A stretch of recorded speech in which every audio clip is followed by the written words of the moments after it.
राधे राधे सभी को। आज हम सुन रहे हैं आश्विन माह की इंदिरा एकादशी की कथा। युधिष्ठिर बोले, हे भगवान, अब आप कृपा पूर्वक आश्विन मास की कृष्ण पक्ष की एकादशी की कथा को कहिए।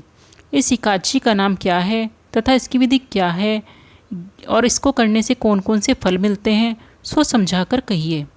इस पर श्री कृष्ण भगवान बोले कि हे राजश्रेष्ठ, आश्विन मास की कृष्ण पक्ष की एकादशी का नाम इंदिरा है।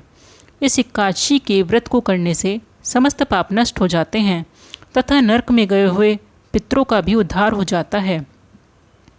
हे राजन, इस एकादशी की कथा सुनने मात्र से वाजपेयी यज्ञ का फल मिलता है। प्राचीन सतयुग में महिष्मती नाम की नगरी में इंद्रसेन नाम का एक प्रतापी राजा राज्य करता था। एक समय राजा अपनी राजसभा में सुखपूर्वक बैठा था। महर्षि नारद आकाश मार्ग से उतरकर वहां आए। महर्षि नारद बोले कि हे राजन, आपके राज्य में सब कुशल मंगल है। मैं आपकी धर्मपरायणता देखकर अत्यंत प्रसन्न हूँ। तब राजा बोला, हे महर्षि, आपकी कृपा से मेरे राज्य में सब कुशल पूर्वक है। इस पर नारद बोले कि हे राजन, मुझे एक महान आश्चर्य हो रहा है कि एक समय जब मैं ब्रह्मलोक से यमलोक को गया था तो उस जगह यमराज की सभा के मध्य मैंने तुम्हारे पिताजी को बैठे देखा था। तुम्हारे पिता महान ज्ञानी, दानी तथा धर्मात्मा थे। वे एकादशी का व्रत करते थे। उनका एकादशी का व्रत बिगड़ जाने से वे यमलोक को चले गए।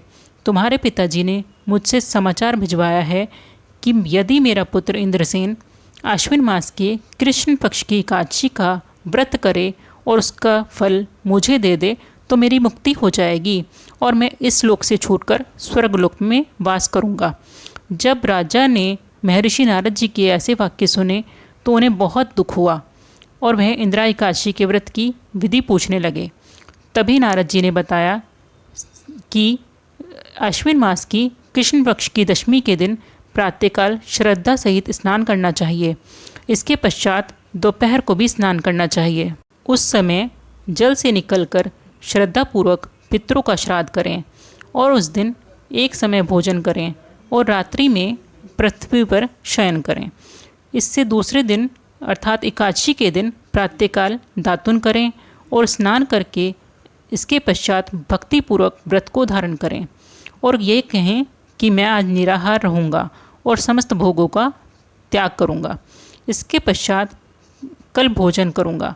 हे भगवान, आप मेरी रक्षा करने वाले हैं, आप मेरे व्रत को निभाइए। इस प्रकार आचरण करके दोपहर को शालिग्राम जी की मूर्ति को भोग लगावें। भोजन में से कुछ हिस्से गौ को दें और विष्णु भगवान की धूप, दीप, नैवेद्य आदि से पूजा करें और रात्रि को जागरण करें। इसके उपरांत द्वादशी के दिन मौन होकर बंधु बांधवों सहित भोजन करें। हे राजन, यही इंदिरा एकादशी के व्रत की विधि है। हे राजन, यदि तुम आलस्य रहित होकर इस एकादशी को करोगे तो तुम्हारे पिताजी अवश्य ही स्वर्ग को जाएंगे।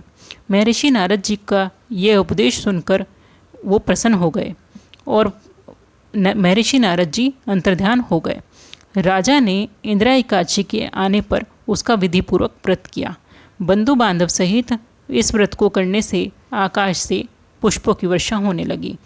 राजा का पिता यमलोक से गरुड़ पर चढ़कर स्वर्गलोक को गया।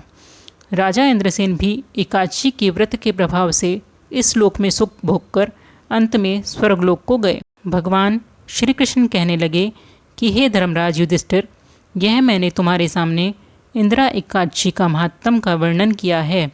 इस एकादशी के पढ़ने व सुनने मात्र से ही समस्त पाप नष्ट हो जाते हैं और अंत में मनुष्य स्वर्गलोक में जाकर वास करता है। बोलिए एकादशी मैया की जय।